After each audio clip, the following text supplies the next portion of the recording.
आऊज़ुबिल्लाहिमिनश्शैतानिर्रजीम बिस्मिल्लाहिर्रहमानिर्रहीम। मैं हूं सरदार आमिर ज़ैद एडवोकेट और आप देख रहे हैं मेरा YouTube channel house of justice.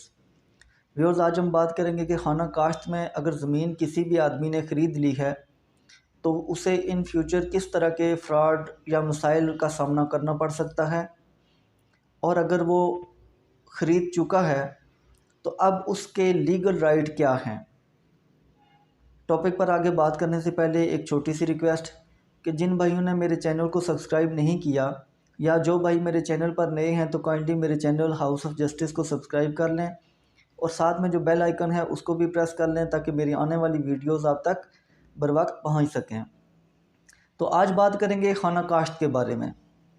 सबसे पहले सवाल ये है कि खाना काश्त होता क्या है। तो इस पर मैं पहले से एक वीडियो बना भी चुका हूँ खाना काश्त के बारे में और खाना मलकियत के बारे में। काफ़ी डिटेल वीडियो है, लेकिन फिर भी पहले जो खाना काश्त में ज़मीन जो लोग ख़रीदते हैं तो उनको जिन मसाइल का सामना करना पड़ता है तो उस पर बात करने से पहले थोड़ी सी इन्फॉर्मेशन खाना काश्त के बारे में दोबारा मैं शेयर करना चाहूँगा। एक खेवट में जितनी भी ज़मीन होती है, चाहे उस खेवट में एक खसरा है या एक से ज़ायद खसरा जात है, तो उनकी जो कुल ज़मीन होती है और उस ज़मीन के जितने लोग मालिक होते हैं वो मुश्तरका खाता दरान होते हैं, खाता शरीक होते हैं। अब जो खाता शरीक होते हैं, कानूनी तौर पर तो ये तरीक़ाकार होता है कि वो इस ज़मीन की जो तकसीम करवाएंगे वो बज़रिया कोर्ट करवाएंगे। लेकिन कई बार ऐसा होता है कि लोग अदालतों में नहीं जाते और वो अपने तौर पर मिल बैठकर तकसीम कर लेते हैं। उसमें मैं एक मिसाल देता हूँ कि एक खेवट है, उसमें अगर 2 खसरा जाते हैं, 3 है या 1 है, लेकिन टोटल ज़मीन जो है वो 10 कनाल है। अब उस 10 कनाल में 5 मालिक हैं। किसी की 3 कनाल ज़मीन है, किसी की 2 कनाल है, किसी की 1 कनाल है, किसी की कोई मरले है। तो इस तरह कुल 5 मालिक हैं और टोटल ज़मीन वो 10 कनाल है।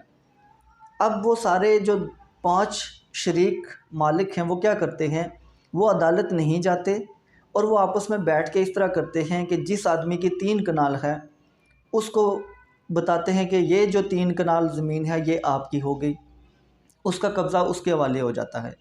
जिस आदमी की मलकियत 5 मरला थी उसकी पैमाइश की जाती है और उसके हवाले कर दी जाती है, इसके मालिक आप हैं। इसी तरह सारे जो शरीक मालकान हैं वो अपना अपना कब्ज़ा ले लेते हैं, लेकिन इसकी बाकायदा कोई तकसीम नहीं होती। अब जब बाकायदा तकसीम नहीं होती तो जो महकमा माल है वहाँ पर इसका जो इंतकाल है तो वो इन सब खाता शरीक जो हैं जितने भी उनके नाम पर है। अब आगे कुछ टाइम गुजरता है तो इनमें से किसी भी एक को या ज़्यादा आदमियों को ज़रूरत पड़ती है, वो इस ज़मीन को जो उनके कब्ज़े में है उसको बेचना चाहते हैं।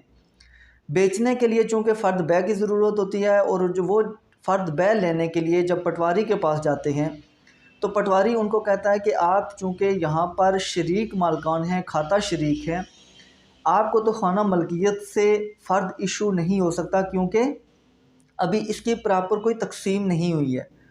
तो उस सूरत में आपको पटवारी या तो मशवरा देता है या अगर आप खुद जानते हैं तो आप कहते हैं चूँकि मेरे कब्ज़े में इतनी ज़मीन है और मैं इसका मालिक भी हूँ, खाना मलकियत में आपका नाम लिखा हुआ है, इतनी ज़मीन आपके मलकियत में लिखी हुई है, उसका इंतकाल हुआ है और जो कब्ज़ा है वो खाना काश्त में वहाँ पर आपका कब्ज़ा भी शो हो रहा है। तो उसमें फिर पटवारी क्या करता है, आपको जो फ़र्द बै है वो खाना मलकियत के बजाय खाना काश्त से दे देता है। जब आप खाना काश्त से फ़र्द बै लेके उस ज़मीन को आगे बेचते हैं तो जो भी आदमी ख़रीदता है तो उसका जब इंतकाल होगा उसके नाम रजिस्ट्री होगी, रजिस्ट्री होने के बाद जब उसका इंतकाल होगा तो वो इंतकाल उसका भी खाना काश्त में होगा, खाना मलकियत में नहीं होगा। अब यहाँ पर सारा जो नुकसान होता है ख़रीदने वाले को वो यहाँ ही होता है कि उसने जब खाना काश्त से ख़रीद ली तो उसका इंतकाल भी खाना काश्त में हुआ और खाना मलकियत में वही जो पुराना मालिक है उसका नाम मौजूद होता है। अब यहाँ पर क्या लोग करते हैं कि जो लैंड ग्रैबर्स, कब्ज़ा माफिया इस तरह के लोग होते हैं, वो क्या करते हैं, उन्हें पता होता है कि हमने खाना काश्त से बेची है ज़मीन, तो हमारा नाम अभी तक खाना मलकियत में मौजूद है, तो वो दोबारा फ़र्द बै लेके उसी ज़मीन का दोबारा से फ़र्द बै लेके तो वो ज़मीन किसी और को भी बेच देते हैं। अब यहाँ पर एक बहुत बड़ा डिस्प्यूट पैदा हो जाता है कि जिसने पहले ख़रीदी है उसके पास दूसरा आदमी आ जाता है, ये मैंने ख़रीदी है, वो उनका आपस में डिस्प्यूट, पेमेंट दोनों की हो चुकी होती है, तो यहाँ पर बहुत ज़्यादा फ्रॉड होता है। तो इसलिए जब भी आप ज़मीन ख़रीदें तो आप खाना काश्त के बजाय खाना मलकियत से ख़रीदें। खाना काश्त से ख़रीदेंगे तो फ्यूचर में आपको बहुत सारी प्रॉब्लम्स उनका सामना करना पड़ सकता है। इसके अलावा जो दूसरा बहुत बड़ा मसला होता है वो ये होता है कि जब खाना काश्त से ज़मीन ख़रीदी जाती है तो आपका इंतकाल भी, जो ख़रीदता है उसका इंतकाल भी खाना काश्त में ही होता है, जबकि खाना मलकियत में जो आदमी ऑलरेडी वहाँ पर ज़मीन बेच चुका है, जिसके नाम पर अब कुछ भी नहीं है, तो उसका नाम मौजूद होता है। अब लेट्स सपोज़ कि गवर्नमेंट ने वहाँ पर किसी तरह का कोई मनसूबा स्टार्ट कर लिया, वो ज़मीन वहाँ पर कोई रोड वगैरह बनना शुरू हो गई, कोई कॉलेज, यूनिवर्सिटी, अस्पताल बनना शुरू हो गया, तो उस सूरत में गवर्नमेंट क्या करती है कि लैंड एक्वायर करती है। जब गवर्नमेंट लैंड एक्वायर करती है तो वो खाना मलकियत को देखती है, तो वहाँ पर जिस जिस आदमी का नाम होता है तो गवर्नमेंट उस ज़मीन की कीमत भी जिनका नाम खाना मलकियत में होता है उनको देती है, खाना काश्त वालों को नहीं देती।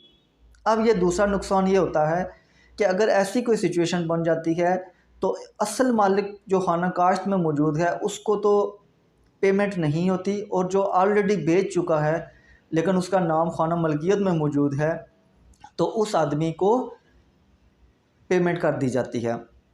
अब इन चीज़ों से बचने का हल क्या है? इन चीज़ों से बचने का हल ये है कि जब आपने खाना काश्त में ज़मीन ख़रीद ली है, जितनी भी आपके पास ज़मीन है, तो आप उसकी पार्टीशन प्रॉपर तरीके से थ्रू कोर्ट करवाएं। उसकी पार्टीशन करवा के महकमा माल में अपना इंदराज करवाएं और अपना जो नाम है खाना काश्त से खाना मलकियत में दर्ज करवाएं। ये महकमा जो माल होता है और रेवेन्यू कोर्ट्स होती हैं, वहाँ से ये तकसीम होगी, तहसीलदार साहब तकसीम करेंगे।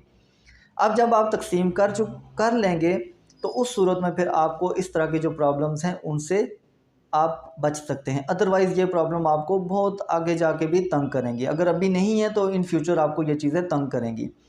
अब इसके बारे में 2 जजमेंट मैं शेयर करना चाहूँगा। पहली है 2019 CLC 335। ये भी इसी तरह थी कि एक आदमी खाना काश्त में अपनी सारी ज़मीन बेच चुका था, लेकिन चूँकि उसका नाम खाना मलकियत में मौजूद था तो वो दोबारा क्लेम कर रहा था कि मेरा नाम खाना मलकियत में मौजूद है, तो मैं इस ज़मीन का मालिक हूँ। तो यहाँ पर इस जजमेंट में ये ऑब्ज़र्व किया गया था कि चूँकि वो खाना काश्त से ज़मीन बेच चुका है तो उसकी जो टोटल मलकियत थी उसकी हद तक वो पेमेंट भी रिसीव कर चुका है, लिहाजा बेशक उसका नाम खाना मलकियत में मौजूद है, लेकिन वो इस ज़मीन के 1 इंच का भी अब मालिक नहीं रहा, तो उसे कोई अब राइट नहीं है कि वो इस ज़मीन पर अपना कोई शेयर क्लेम करे। इसके बाद दूसरी एक जजमेंट है सुप्रीम कोर्ट की है, PLD 1959 सुप्रीम कोर्ट 9। इसमें भी खाना काश्त में ख़रीदार के लिए बताया गया है कि जो खाना काश्त से आदमी ज़मीन ख़रीदता है उसके वही राइट होंगे, वही हकूक़ होंगे जो बेचने वाले के पास थे, जिसका नाम खाना मलकियत में मौजूद था। तो अब खाना काश्त वाला जो आदमी इस ज़मीन को ख़रीद रहा है तो उसके सेम वही राइट होंगे जो खाना मलकियत वाले आदमी के, जो असल मालिक था, उसके थे। और ये जब तक ज़मीन तकसीम नहीं हो जाती ये भी खाता शरीक होगा और इस टोटल प्रॉपर्टी के 1-1 इंच का मालिक होगा। तो ये प्रॉपर्टी जब तक तकसीम नहीं होती, प्रॉपर तकसीम नहीं होती, तो ये खाना काश्त से ज़मीन ख़रीदने वाला आदमी भी इसमें खाता शरीक शुमार होगा। तो व्यूअर्स, ये थी खाना काश्त के बारे में जो एक छोटी सी इन्फॉर्मेशन कि खाना काश्त से जो ज़मीन ख़रीदी जाती है उसमें इन फ्यूचर किस तरह के मसाइल का सामना करना पड़ सकता है। उम्मीद है वीडियो पसंद आई होगी। अगर वीडियो अच्छी लगी है तो कमेंट सेक्शन में अपना कमेंट ज़रूर दीजिए। इसी के साथ इजाज़त चाहूँगा। अपनी दुआओं में याद रखिए। फ़ी अमानिल्लाह।